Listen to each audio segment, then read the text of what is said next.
मकर राशि वालों, आपके सबसे बड़े मित्र हैं यह एक देवता। इन्हें आपने अब तक पहचान नहीं पाया है। ये हमेशा आपके आसपास रहते हैं। इनकी आपके ऊपर पूरी नजर रहती है। और एक बात हम यहाँ पर आपको बता दें कि हमने अपने पिछले कई वीडियो में आपको पितृ देवता, कुल देवता, आराध्य देव आदि के बारे में बहुत बताया है, लेकिन इन देवता के बारे में हमने आपको अब तक कभी नहीं बताया है। लेकिन एक और बात है जो बड़ी ही आश्चर्यजनक है कि जितने भी देवताओं के बारे में हमने आपको अब तक बताया है, उन सब से कहीं जल्दी आपको करोड़पति, आपके जीवन में खुशियां, आपकी हर मनोकामना पूरी करने की शक्ति इन देवता के पास है। जी हाँ प्यारे मित्रों, और हम गारंटी के साथ कहते हैं कि आपको अब तक इन देवता के बारे में कभी किसी ने नहीं बताया है। तो इस वीडियो को आप पूरा देखें, क्योंकि इस वीडियो में हमने आपके सबसे बड़े मित्र इन्हीं देवता के बारे में सारी जानकारी विस्तार से बताई है। और हम आपको अब 100% गारंटी के साथ कहते हैं कि आपकी हर एक मनोकामना अब हर हालत में पूरी होगी ही होगी, क्योंकि यह ज्ञान जिस भी इंसान को इस धरती पर आज तक मिला है, तो ऐसा कभी हुआ ही नहीं कि उसके जीवन में बदलाव ना आए हो, उसकी हर इच्छा मनोकामना पूरी ना हुई हो। तो बस निवेदन आपसे एक ही है कि आप इस वीडियो को पूरा देखें, अंत तक देखें, समय निकाल कर देखें, क्योंकि यह आपके भाग्य को बदल देने की शक्ति रखता है। तो जयकारा बोलो माता रानी का, जगत माई महामाई माँ भद्रकाली की जय बोलो, माता रानी के सांचे दरबार की जय बोलो। तो प्यारे मित्रों, आप सभी का हृदय से स्वागत करते हैं मकर राशि भिंड यूट्यूब चैनल में। प्रिय बंधुओं, अक्सर आप लोगों के हमारे पास मैसेज आते हैं और तरह तरह की समस्याएं आप लोग मैसेज में बताते हैं। कोई कहता है गुरुजी नौकरी नहीं लग रही है, कोई कहता है कि पति पत्नी के बीच बहुत कलेश है, और कोई कहता है कि गुरुजी कर्जे से बहुत परेशान हैं, और किसी किसी के यहाँ तो आमदनी ही लगभग रुक चुकी है, काम धंधे व्यापार सब ठप पड़े हैं, और किसी की प्रेम से जुड़ी हुई समस्याएं हैं। अब प्रिय बंधुओं, समस्याएं चाहे कोई भी हो, लेकिन इन समस्याओं के मूल में कारण एक ही होता है। अब इसे आप कुछ इस प्रकार से समझ सकते हैं कि आपके शरीर में तरह तरह की बीमारियां यदि आ रही हैं, कभी जुकाम होता है, कभी बुखार होता है, कभी पेट में दर्द होता है, या फिर कभी सिर्फ शरीर में यूं ही दर्द रहता है, तो असल में ये बीमारियां अलग अलग जान पड़ती हैं, लेकिन इन बीमारियों के मूल में, केंद्र में समस्या एक ही है कि आपकी इम्यूनिटी यानी कि रोगों से लड़ने की क्षमता कमजोर हो चुकी है। यदि कोई ऐसी प्रक्रिया है जिससे कि आपकी रोगों से लड़ने की क्षमता को बढ़ा दिया जाए, तो आपके पास ये छोटी मोटी बीमारियां कभी आएंगी ही नहीं। ठीक यही होता है जब आपके आसपास दिव्य शक्तियों का आवरण, या यूं कहें कि देवी देवताओं की कृपा कमजोर पड़ जाती है, तो आपके जीवन में ये छोटी मोटी परेशानियां जो कभी कभी बढ़ भी जाती हैं, इकट्ठी होने लगती हैं, और आपके कामों में रुकावट बिना मतलब में आती रहती है। बनते हुए काम भी आखिरी में जाके रुक जाते हैं, अटक जाते हैं। जी हाँ प्यारे मित्रों, अब वैसे तो हम अपने हर वीडियो में आपको किसी न किसी प्रकार की समस्या का समाधान बताते ही हैं, और उन उपायों को करने से कई लोगों को लाभ प्राप्त होते भी हैं, लेकिन हमारे मन में हमेशा एक बात खटकती थी कि काश कोई ऐसी व्यवस्था होती, कोई एक ऐसा उपाय होता जिससे कि आप लोगों को तुरंत लाभ प्राप्त होना शुरू हो जाए। जी हाँ मित्रों, तो हमने बहुत खोजबीन की, विचार किया, खूब चर्चा की, और उसके बाद हमें पता चला एक ऐसे देवता के बारे में जो हमेशा आपके आसपास रहते हैं। जी हाँ मित्रों, और वे आपके ऊपर यदि कृपा कर दें तो आप रातों रात, जी हाँ मित्रों, आज रात को आप सोइए और सुबह आप अपनी समस्या का समाधान पा लेंगे। जी हाँ मित्रों, अब मान लो कि आपकी समस्या पैसे रुपए को लेकर है, तो कल से ही आपके जीवन में पैसे के आने के ऐसे ऐसे रास्ते बन जाएंगे जिनके बारे में आप खुद सोचकर चौंक जाएंगे। यदि आप किसी का प्यार पाना चाहते हैं तो कल से ही वह आपकी ओर आकर्षित होना शुरू हो जाएगा।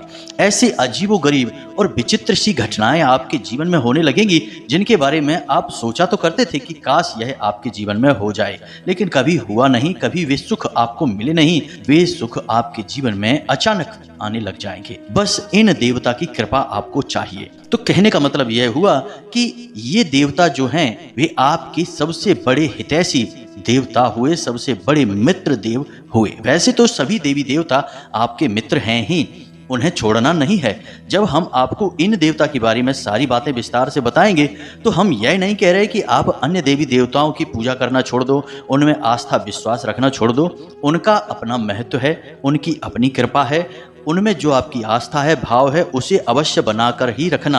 आप ऐसा कभी नहीं कर सकते कि एक देवी देवता की पूजा पाठ को अधूरा छोड़कर दूसरे देवी देवता से आप कृपा पा लेंगे। यह तो कभी आप सपने में भी मत सोचना। तो जिसमें आपका भाव है उन्हें तो आप साध कर रखिए, उनकी साधना, उनकी पूजा पाठ करते रहिए। लेकिन इनके बारे में जो हम अब आपको बताएंगे, इनके लिए आपको कुछ हम उपाय अवश्य बताएंगे। उन उपायों को आप कर लेना, बस इतने से ही आपका काम बन जाएगा।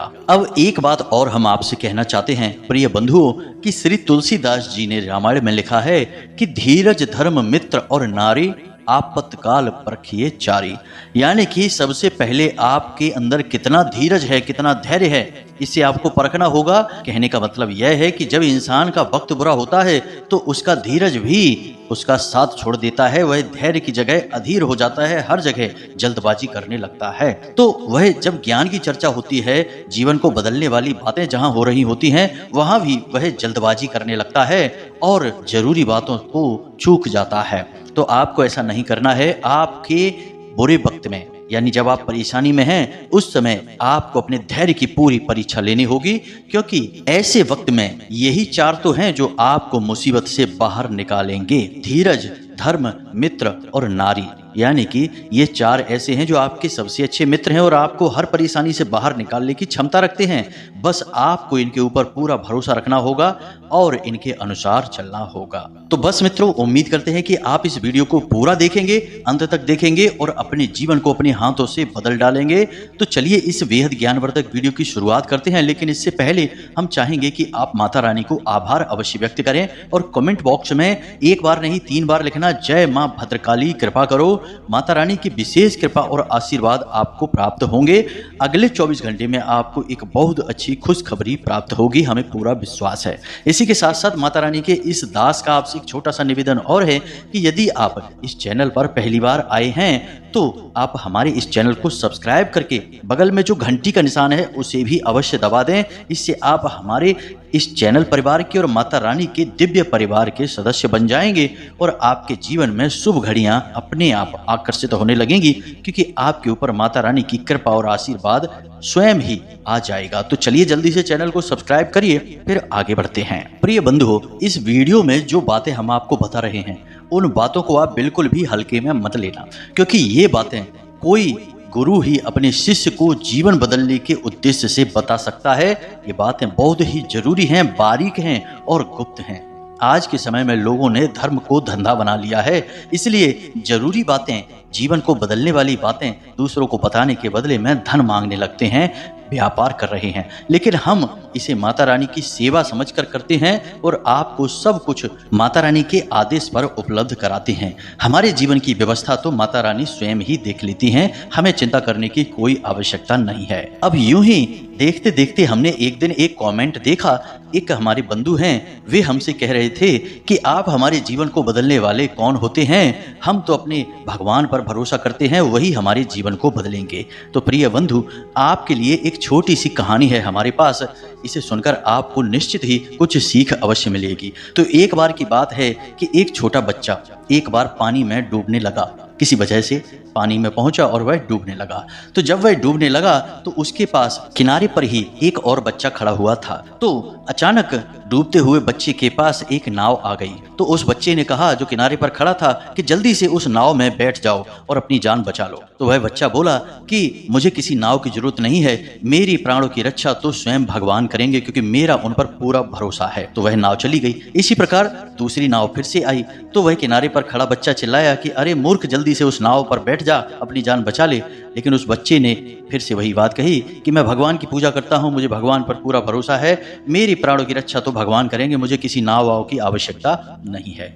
और वह नाव भी चली गई। कुछ देर बाद वह बच्चा डूबकर मर गया और भगवान के सामने पहुंचा। मरने के बाद जब वह भगवान के सामने पहुंचा तो बोला, भगवान, मैंने तो आपकी इतनी पूजा की, इतना विश्वास किया, और आपने तो मेरी जान बचाई ही नहीं। तो भगवान ने उससे कहा कि अरे मूर्ख, मैंने तेरे लिए 2 नाव भेजी तो थी, अगर तू किसी एक नाव पर चढ़ जाता तो तेरी जान बच जाती। अब इस कहानी से हमें क्या सीख मिलती है? भगवान कभी भी स्वयं प्रकट होकर तो आपकी रक्षा करने नहीं आएंगे। आपकी दुख तकलीफ परेशानियों से बाहर निकालने के लिए वे स्वयं चलकर आएंगे क्या? भगवान को आपने इतना हल्का और सस्ता समझ लिया है क्या कि जरा सी पूजा पाठ से भगवान प्रसन्न हो जाएंगे? जब ध्रुव जैसे 6 महीने तक केवल एक पत्ता खाकर तपस्या किए, तब भगवान श्री हरि विष्णु प्रसन्न हुए। तमाम ऋषि मुनि जीवन भर तप करते हैं, गुफाओं में बैठकर साधनाएं करते हैं, ध्यान करते हैं, तब कहीं जाकर भगवान उनसे प्रसन्न होते हैं और प्रकट होते हैं। और आप और हम क्या सोचते हैं कि केवल चालीसा पढ़ लेने से हनुमान जी हमसे प्रसन्न हो जाएंगे और हमारे सामने प्रकट हो जाएंगे, या फिर हमने थोड़े बहुत मंत्र जाप कर लिए तो भगवान या माता रानी हमारे सामने प्रकट हो जाएंगी? जी नहीं मित्रों, ऐसा नहीं होता है। हाँ, यह बात अवश्य है कि भगवान की कृपा अवश्य प्राप्त हो जाती है तो भगवान किसी न किसी को भेजते अवश्य हैं मदद करने के लिए। यही उनका तरीका है। यानी कि देखा जाए तो भगवान की भाषा सांकेतिक होती है। संकेतों के रूप में भगवान हमें बहुत सारी चीजें बता रहे होते हैं, और यदि हम मूर्खों की तरह बस अपनी बात पर अड़े रहेंगे तो हमें उस स्तर का हठ करना होगा जो प्रहलाद ने किया, जो ध्रुव ने किया, या फिर जो मीराबाई ने किया। तब तो भगवान प्रकट हो सकते हैं, अन्यथा बिल्कुल भी नहीं आएंगे। बस उनकी मदद आएगी और उसे आपको पहचानना जरूरी होगा। तो आप इसे भी, जो हम बातें आपको बताते हैं, सच्चे मन से आपकी मदद करने के भाव से बताते हैं, और दिन रात माता रानी से बस यही निवेदन करते हैं। अपने हर अनुष्ठान और पूजा पाठ में माता रानी से यही मांगते हैं कि हम जो भी उपाय, जो भी विधियां अपने दर्शकों को बता रहे हैं, उन उपायों से उन्हें 100% लाभ प्राप्त हो और आपकी विशेष कृपा और आशीर्वाद भी उन्हें प्राप्त हो। बस ऐसी ही हमारे ऊपर कृपा बनाइए, हमें ऐसा ही आशीर्वाद दीजिए। तो यह भी तो भगवान की आपको मदद करने का एक तरीका ही हुआ। तो अब इसमें आप यदि अपने अभिमान को बीच में लेकर आएंगे कि आप कौन होते हैं हमारे जीवन को बदलने वाले, तो जी नहीं, हम बिल्कुल भी कुछ भी नहीं हैं, तो शून्य हैं। हम आपके जीवन को नहीं बदल सकते हैं, उसे तो आप ही बदलेंगे। हम तो केवल इशारा आपको कर सकते हैं, मार्गदर्शन अकेला आपको दे सकते हैं, माता रानी की कृपा आप तक पहुंचा सकते हैं। बाकी सब करना तो आपको ही होगा। बात मान लेंगे तो जीवन बदल जाएगा, और नहीं मानेंगे तो कोई बात नहीं है, जैसा चल रहा है वैसा तो चलता ही रहेगा। जी हाँ प्रिय बंधुओं, तो चलिए माता रानी का नाम लेते हैं, और यदि हमसे कुछ ऊंच नीच या एक आध गलत शब्द मुख से निकल गए हों तो अज्ञानी समझकर क्षमा करें, परंतु हमारे भाव को अवश्य ही समझने की कोशिश करें। तो चलिए बंधुओं, अब आगे बढ़ते हैं। सबसे बड़ी बात कि ये कौन से देवता हैं जो आपके सबसे बड़े मित्र हैं और आपको अचानक से लाभ दिलाएंगे, अचानक से आपकी मनोकामनाएं पूरी करवाएंगे, और कैसे आपको इनकी कृपा, आशीर्वाद और लाभ प्राप्त होंगे।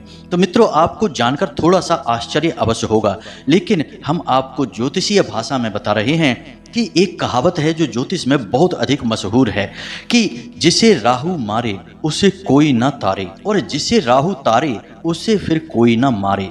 यानी कि जिसके पीछे राहु लग गया, जिसको बर्बाद करने के लिए राहु ने काम शुरू कर दिया, उससे दुनिया की कोई ताकत बचा नहीं सकती। और जिसे बढ़ाने के लिए, जिसकी उन्नति करवाने के लिए राहु यदि काम करना शुरू कर दें, तो उससे दुनिया की कोई ताकत आगे बढ़ने से रोक नहीं सकती। उसे दुनिया की हर खुशी मिलेगी ही मिलेगी। अब राहु असल में वैसे तो राक्षस ग्रह हैं, लेकिन इन्हें देवताओं के समान ही पदवी अवश्य प्राप्त है, क्योंकि इन्होंने भी अमृत पिया था। तो आप इन्हें कई रूपों में देखेंगे, जानेंगे। कोई तो राहु को देखते ही डर जाता है, राहु का नाम आया और वो डर गए कि अरे ये क्या कह दिया आपने। और कोई राहु को देखकर प्रसन्न हो जाता है, क्योंकि जिसे राहु से लाभ प्राप्त हुआ उसके लिए राहु बहुत अच्छे हैं। लेकिन ज्योतिष की भाषा में यदि कहा जाए तो राहु सबसे ज्यादा चमत्कारी ग्रह हैं, और जीवन में जो चमत्कारी घटनाएं होती हैं, चमत्कारी बदलाव होते हैं, बोले कि छप्पड़ फाड़ के पैसा मिला, यानी कि रातों रात जीवन बदल गया, ये कहावतें राहु के लिए ही बिल्कुल फिट बैठती हैं। तो हम यहाँ पर जो बात करने वाले हैं वो राहु देव के बारे में ही बात करने वाले हैं। दुनिया में हर एक इंसान के या हर देवी देवता के दो पहलू होते हैं। जैसे कि माता भद्रकाली की ही बात की जाए तो जो माता काली हैं, रणचंडी हैं, वे तो बहुत क्रोधित और भयानक हैं। उनके तो दर्शन करने से ही इंसान अंदर तक कांप जाता है। उनका रुद्र स्वरूप इतना भयानक है कि भोले बाबा को उनके पैरों के नीचे लेटना पड़ा उनके क्रोध को शांत करने के लिए। लेकिन वहीं पर जब माता शांत हो जाती हैं तो वे भद्रकाली बन जाती हैं, मनोकामनाओं को पूर्ति करने वाली होती हैं, सृजन की देवी बनती हैं। और वे इतनी शांत और इतनी मनमोहक हैं कि उनके रूप को देखते रहने की इच्छा होती रहती है। उनके दर्शन से मन पवित्र हो जाता है, कोई भय नहीं होता बल्कि प्रेम जागृत होता है। तो किसी भी दिव्य शक्ति को हम किस भाव से मानते हैं, इस पर निर्भर करता है कि वह दिव्य शक्ति आपके साथ किस तरह का व्यवहार करेगी। जी हाँ मित्रों, यह कटु सत्य है हमारे शास्त्रों का, लेकिन लोग इसे जानते नहीं हैं। लेकिन हर दिव्य शक्ति में सृजन की यानी निर्माण की शक्ति है तो विनाश की भी शक्ति है। इसी प्रकार राहु को अगर हम देखें तो ये जहां विनाश को जीवन में ला सकते हैं, वहीं जबरदस्त विकास और तरक्की को भी जीवन में ला सकते हैं। तो हम इन्हें सकारात्मक रूप में देखेंगे तो हमारे जीवन में बड़े ही चमत्कारी बदलाव होने लगेंगे। तो अब बात करते हैं कि आपको इनका लाभ कैसे प्राप्त होगा। और कहीं ऐसा तो नहीं कि इन्हीं की बुरी नजर आपके ऊपर लगी हुई हो और आप समझ रहे हैं कि आपका शनि खराब है या पितर आपके नाराज हैं या फिर किसी अन्य प्रकार की दैवी शक्ति आपके पीछे पड़ी हुई है। लेकिन असल में राहु की दृष्टि आपके ऊपर पड़ी हुई है जो कि आपको परेशान कर रही है। तो प्यारे मित्रों, छोटी छोटी सी बातें हैं, इन्हें आप ध्यान से समझिए। कहीं ऐसा तो नहीं कि आपके घर की छत पर किसी प्रकार का कबाड़ यानी कि टूटा फूटा सामान पड़ा हुआ है, वह राहु का स्थान है। उसे आपको साफ सुथरा रखना है, वहां पर हरे भरे पेड़ पौधे आपको लगाने हैं। इससे आपका राहु सकारात्मक हो जाता है और राहु देवता की विशेष कृपा आपको प्राप्त होती है। इसी प्रकार आपके घर के मुख्य दरवाजे के ठीक सामने यदि किसी प्रकार की गंदगी है, कोई बहुत भारी सामान है या फिर घर के मुख्य दरवाजे के ठीक सामने कोई बड़ा वाहन खड़ा रहता है, तो इससे भी आपका राहु खराब हो जाता है। इसी प्रकार प्रिय मित्रों, यदि आपको अजीब सी बेचैनी रहती है, बहुत ज्यादा क्रोध आता है, रात को अच्छी नींद नहीं आती है और मन में तरह तरह के ख्याल हमेशा बने ही रहते हैं, यानी ओवर थिंकिंग होती है और सोच विचार के चक्कर में आपके काम पिछड़ जाते हैं, तो ये सब आपके राहु खराब होने के संकेत हैं। अब इन संकेतों को हम आपको इसलिए बता रहे हैं कि आपको इससे पता चलेगा कि आपके राहु में समस्या है और आप इसे बलवान बना सकते हैं। और जब यह बलवान होगा तो आपको ऐसे ऐसे विचित्र और अजीबोगरीब लाभ देगा जो आपने कभी सोचे भी नहीं होंगे, यानी कि चमत्कार आपके जीवन में घटित होने शुरू हो जाएंगे। अब आपने जैसे किसी से कोई बात बोली और उसने उस बात का कुछ और ही मतलब निकाल लिया और बाद में आपसे बुराई मानी या फिर झगड़ा करने लगा, बहस करने लगा, जबकि आपके अंदर से कोई ऐसी इच्छा नहीं थी कि आप उसके लिए कोई गलत बात कह रहे हो। असल में आप तो उससे अच्छी बात ही कह रहे थे, लेकिन उस अच्छी बात का मतलब गलत निकला। यह राहु के खराब की सबसे बड़ी पहचान है। अब इसी प्रकार राहु खराब है, इस बात का सबसे बड़ा प्रमाण आपके रिश्तों में देखा जा सकता है, यानी कि राहु को ससुराल का कारक माना जाता है। अब चाहे आप स्त्री हैं या पुरुष हैं, यदि आपके रिश्ते आपकी ससुराल में अच्छे नहीं चल रहे हैं, अब आप जानबूझकर किसी के साथ कोई गलत कार्य नहीं करते हैं, आप सामान्य हैं, सबके साथ अच्छा करना चाहते हैं, लेकिन सब कुछ करने के बाद भी यदि आपकी ससुराल में आपकी स्थिति अच्छी नहीं है, झगड़े होते हैं या मनमुटाव रहता है, तो यह आपके खराब राहु की सबसे बड़ी पहचान है। जी हाँ मित्रों, अभी यहाँ पर सबसे बड़ी बात यह है कि राहु की जो इष्ट देवी हैं वे माता सरस्वती हैं, और जब राहु आपका खराब होगा तो आपकी बातों के मतलब गलत निकलेंगे। आपके द्वारा बोली गई बातों को लोग कुछ का कुछ बनाकर पेश करेंगे और बातों का बतंगड़ हो जाएगा, यानी कि सारी के सारी जीवन में फसाद और परेशानियां जो हैं वे आपके बोलने से ही प्रारंभ होंगी। और एक समय ऐसा आएगा कि जब रिश्ते नातों को शांत रखने के लिए आपको खुद को शांत होना पड़ेगा, लोगों से बातचीत करनी बंद कर देनी होगी, तभी शांति होगी। यह आपके राहु के खराब होने का सबसे बड़ा प्रमाण है। जी हाँ मित्रों, तो अब इन सब बातों से आपको अपने राहु के खराब होने की स्थिति का पता चलेगा। और हम आपको बता दें कि इस संसार में जितने भी लोग हैं उनमें से 70 से 80% लोग ऐसे हैं जिनका कि राहु अक्सर खराब ही रहता है। इसीलिए राहु को राक्षस ग्रह या दुष्ट ग्रह मानते हैं। अब ऐसा नहीं है कि राहु आपको जानबूझकर पीड़ित कर रहे हैं, परेशान कर रहे हैं। राहु आपसे कुछ विशेष चीजें हैं जिनकी मांग करते हैं।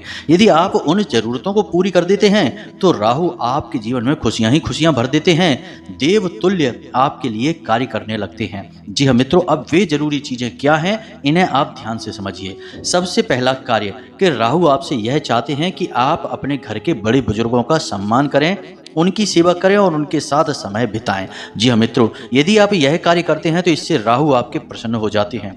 महिलाओं का सम्मान करना, हमेशा उनकी तारीफ में कुछ न कुछ बातें कहना। जी हाँ मित्रों, यह एक टोटका है, इसे आप ध्यान से समझिए।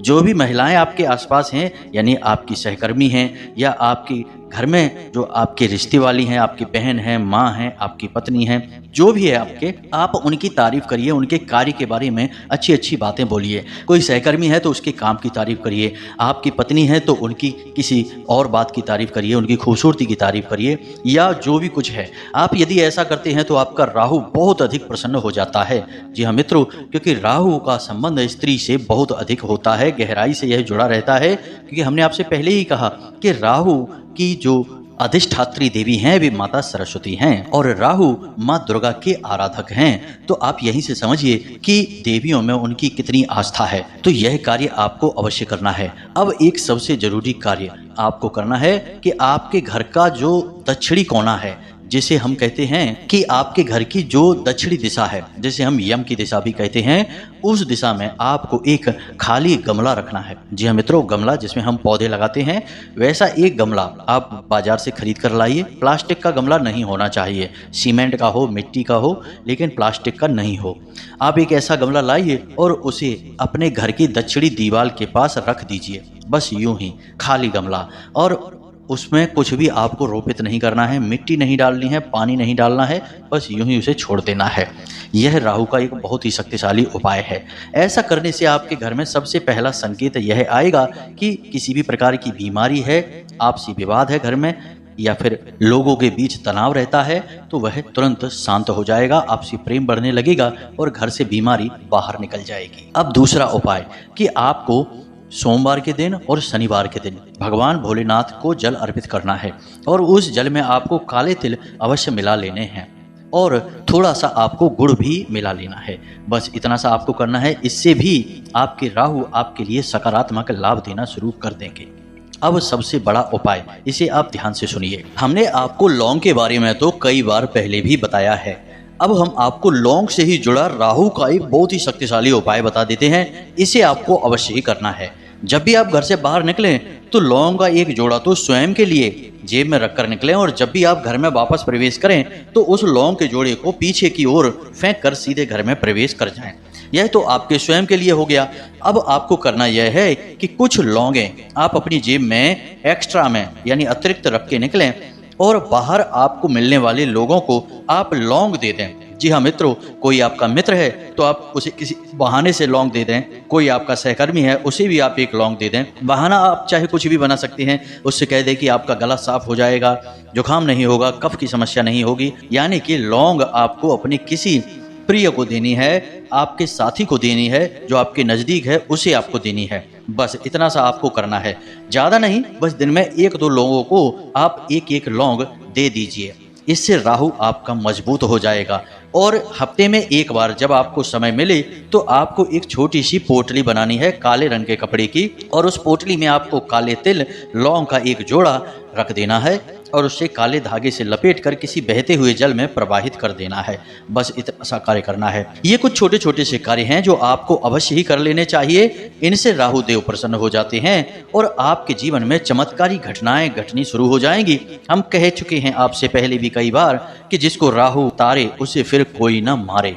यानी कि राहु जब आपके लिए पॉजिटिव हो जाएंगे तो आपके जीवन में ऐसी ऐसी बातें होंगी जिनके बारे में आप खुद चौंक जाएंगे। और यह महीनों या वर्षों में नहीं, दिनों में होगा। आपके देखते देखते आपका जीवन बदलेगा। अब कुछ छोटी छोटी सी बातें हैं, इन्हें भी आप ध्यान से समझिए। इनका भी संबंध राहु से होता है। जैसे कि आप मंदिर जाते हैं तो जाते समय तो आप घंटी बजाते ही हैं। यदि आप मंदिर से लौट कर आ रहे हैं और उस समय भी आपने घंटी बजा दी तो इससे देवी देवताओं की तो कृपा रुष्ट हो ही जाती है। आपका राहु भी आपके लिए नकारात्मक हो जाता है।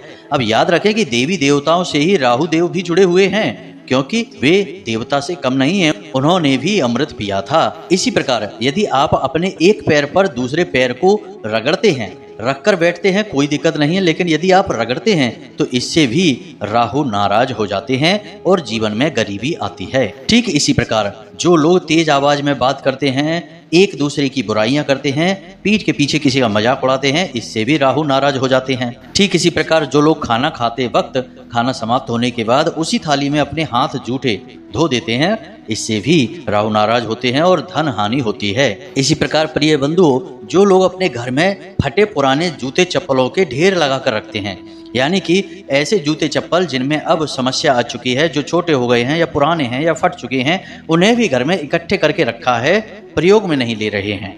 ऐसे जूते चप्पल घर में होते हैं तो माता लक्ष्मी रुष्ट होती हैं, राहु नाराज हो जाते हैं। तो बस इन छोटी छोटी बातों को ध्यान में रखिए। जो हमने उपाय बताए हैं आपको, इन उपायों को आप करिए और कुछ ही दिनों में आप परिवर्तन को खुद महसूस करेंगे। आप हमें कमेंट करके बताएंगे कि गुरुजी आपने ये उपाय जो बताए हैं इनसे हमारा जीवन बदल गया, हमें पूरा विश्वास है। तो अब यदि कोई प्रश्न आपके मन में उठता है तो आप कमेंट करके पूछें या फिर डिस्क्रिप्शन में दिए गए व्हाट्सएप नंबर पर मैसेज करके सीधे आप पूछ सकते हैं, धाम से जुड़ सकते हैं, माता रानी की कृपा और आशीर्वाद प्राप्त कर सकते हैं। तो इसी के साथ साथ आज के इस वीडियो को विराम देते हैं। हमेशा हंसते रहिए, मुस्कुराते रहिए, सकारात्मक रहिए। याद रखना माता रानी की आपके ऊपर पूर्ण कृपा और आशीर्वाद आ चुके हैं, क्योंकि आप माता रानी के दिव्य परिवार के सदस्य बन चुके हैं। तो प्रेम से बोलिए जय माई की, जय माता रानी। माता रानी आपका कल्याण करेंगी। धन्यवाद।